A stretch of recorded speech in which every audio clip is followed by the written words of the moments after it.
کرنے والوں پر مخفی نہیں، اور ہم بھی ہر طرح کی آیات گزشتہ مضامین میں پیش کر چکے ہیں، ہم سنتے چلے آئے ہیں مختلف آیات میں۔ اس لفظ دون من دون اللہ، دون کے معنی سوا اور علاوہ ہیں، مگر یہ معنی قرآن کی ہر آیت میں درست نہیں ہوتے۔ اگر ہر جگہ اس کے معنی صرف ایک ہی کیے جائیں سوا، تو کہیں تو آیت میں سخت تعارض ہوگا، کہیں قرآن میں صراحتاً جھوٹ لازم آئے گا، جس کے دفع کے لیے سخت دشواری ہوگی۔ قرآن کریم میں تعامل کرنے سے معلوم ہوتا ہے کہ یہ لفظ تین معنی میں استعمال ہو، سوا، علاوہ، مقابل، اور تیسرا ہے اللہ کو چھوڑ کر۔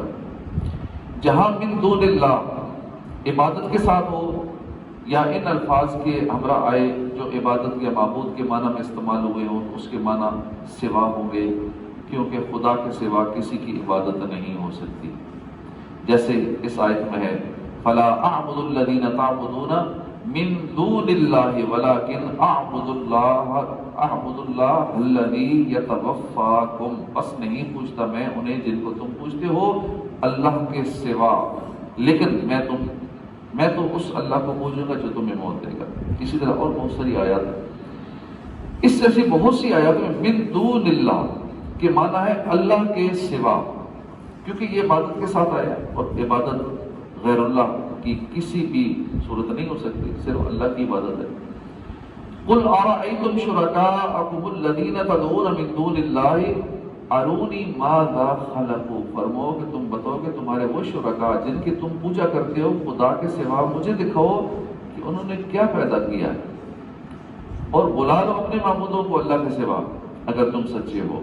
تو کافروں نے یہ سمجھ رکھا ہے کہ میرے بندوں کو میرے سوا معبود بنائیں۔ ان جیسی آیات میں چونکہ دون کا لفظ تدعون اور اولیاء کے ساتھ آیا ہے، اور یہاں تدعون کے معنی عبادت ہے اور اولیاء کے معنی معبود، لہذا یہاں بھی دون بمعنی علاوہ اور سوا ہوگا۔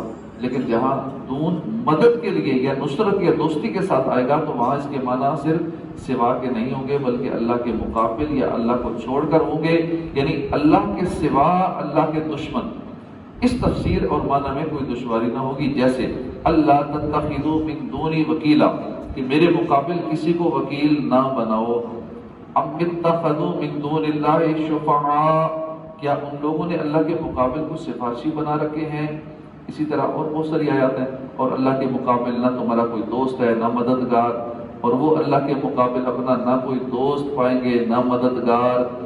اب اس طرح کی بہت ساری آیتیں بد مذہب لوگ سنا کر یہ ثابت کرنے کی کوشش کرتے ہیں کہ اللہ کے سوا کسی سے مدد نہ مانگنا، صرف اللہ سے مدد مانگنا، کسی بندے سے اللہ کے سوا کسی اور سے نہ مانگنا، حالانکہ خود مانگ رہے ہوتے ہیں مسجد کے لیے چندہ دے دیں جی، بل دے دیں جی، پیسے دے دیں، چندے کی ضرورت ہے مدد کر دیں، مانگ رہے ہیں، چندہ مانگ رہے ہیں، باقی سارا کچھ مانگ رہے ہیں، لیکن اوروں پہ فتوے لگا رہے ہیں، شرک کے، بدعت کے، کفر کے فتوے لگا رہے ہیں۔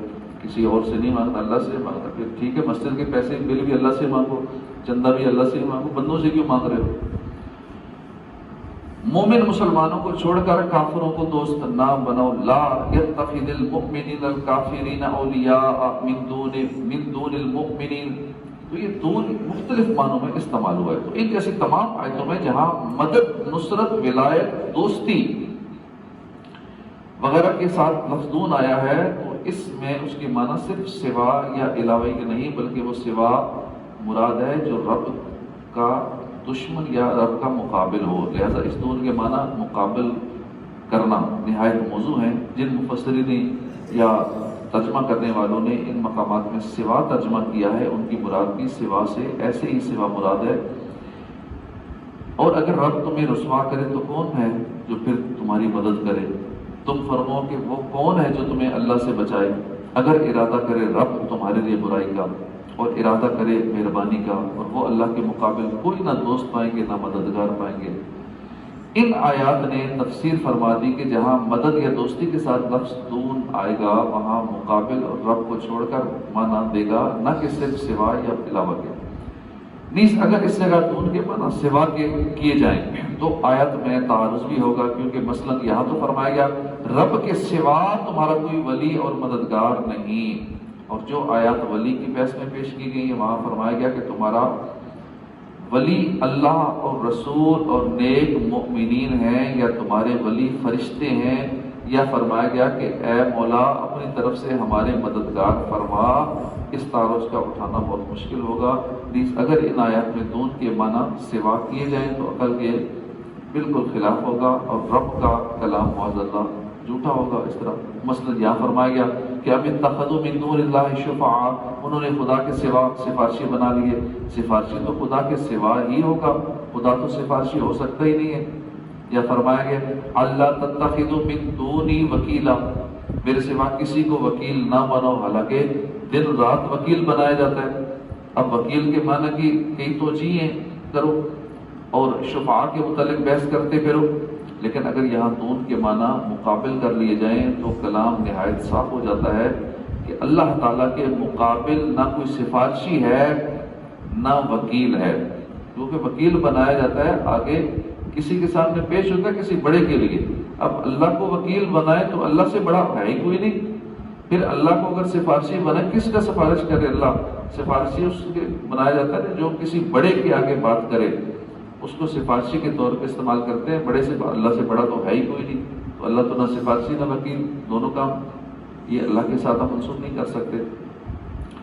اسی طرح اللہ تعالیٰ کے مقابل نہ کوئی سفارشی ہے، نہ وکیل، نہ کوئی حمایتی ہے، نہ کوئی مددگار، نہ کوئی دوست، جو کچھ ہے وہ رب تعالیٰ کے ارادے اور اسی کے حکم سے ہے۔ لہذا جہاں بندوں سے ولایت، حمایت، مدد، دوستی کی نفی ہے وہاں رب کے مقابل ہو کر رب تعالیٰ چاہے ہلاک کرنا اور یہ مدد کرنا چاہیں، یہ مدد کر کے بچا لیں، اور جہاں ان چیزوں کا بندوں کے لیے ثبوت ہے وہاں اذن الہی سے مدد اور نصرت وغیرہ ہے۔ اب لوگ اعتراض کرتے ہیں کہ ان آیات میں من دون اللہ سے اللہ کے سوا ہی مراد ہے، اور مطلب یہ ہے کہ اللہ کے سوا غائبانہ مافوق الاسباب مدد کرنے والا کوئی نہیں ہے۔ یہی عقیدہ شرک ہے۔ جن آیتوں میں اللہ کے بندوں کی مدد اور ولایت کا ثبوت ہے وہاں حاضرین زندوں کے اسباب غائبانہ مدد مراد ہے۔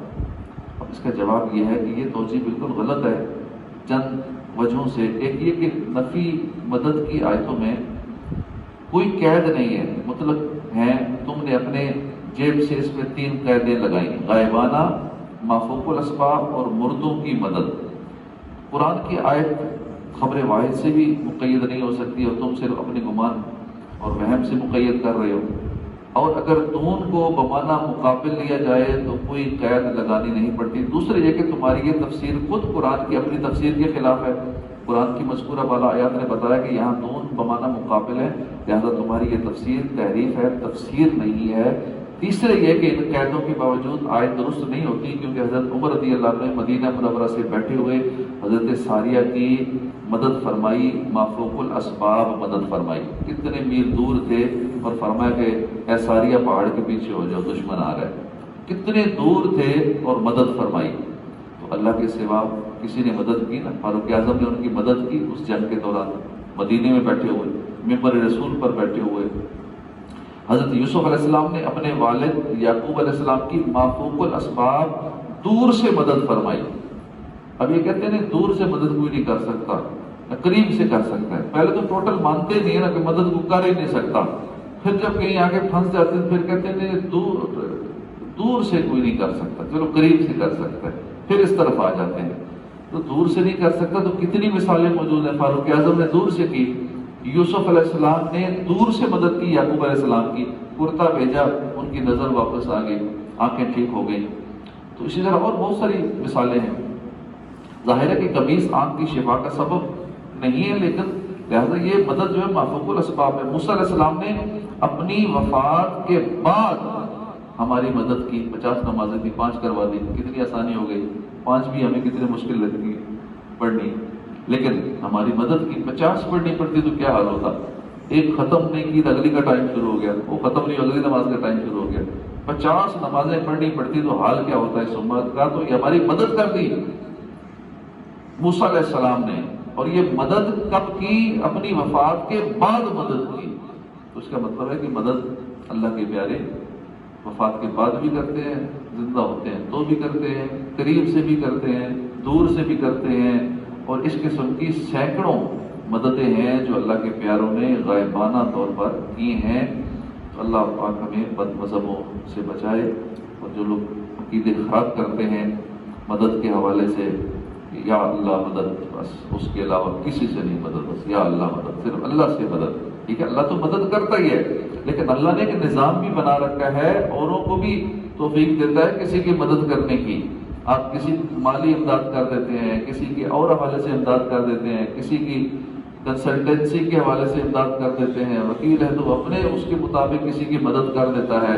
تو مدد سے ہی تو سارا نظام چل رہا ہے، مددگار پولیس کا پورا ایک محکمہ بنا ہوا ہے جو مدد کرتے ہیں۔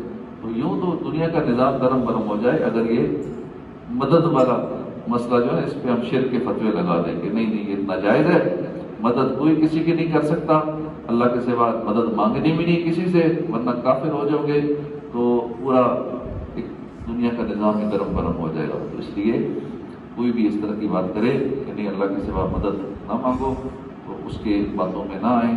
اللہ پاک ہمیں صحیح عقائد پر رہنے کی توفیق عطا فرمائے، آمین بجاہ نبی الامین صلی اللہ تعالی علیہ وآلہ وسلم۔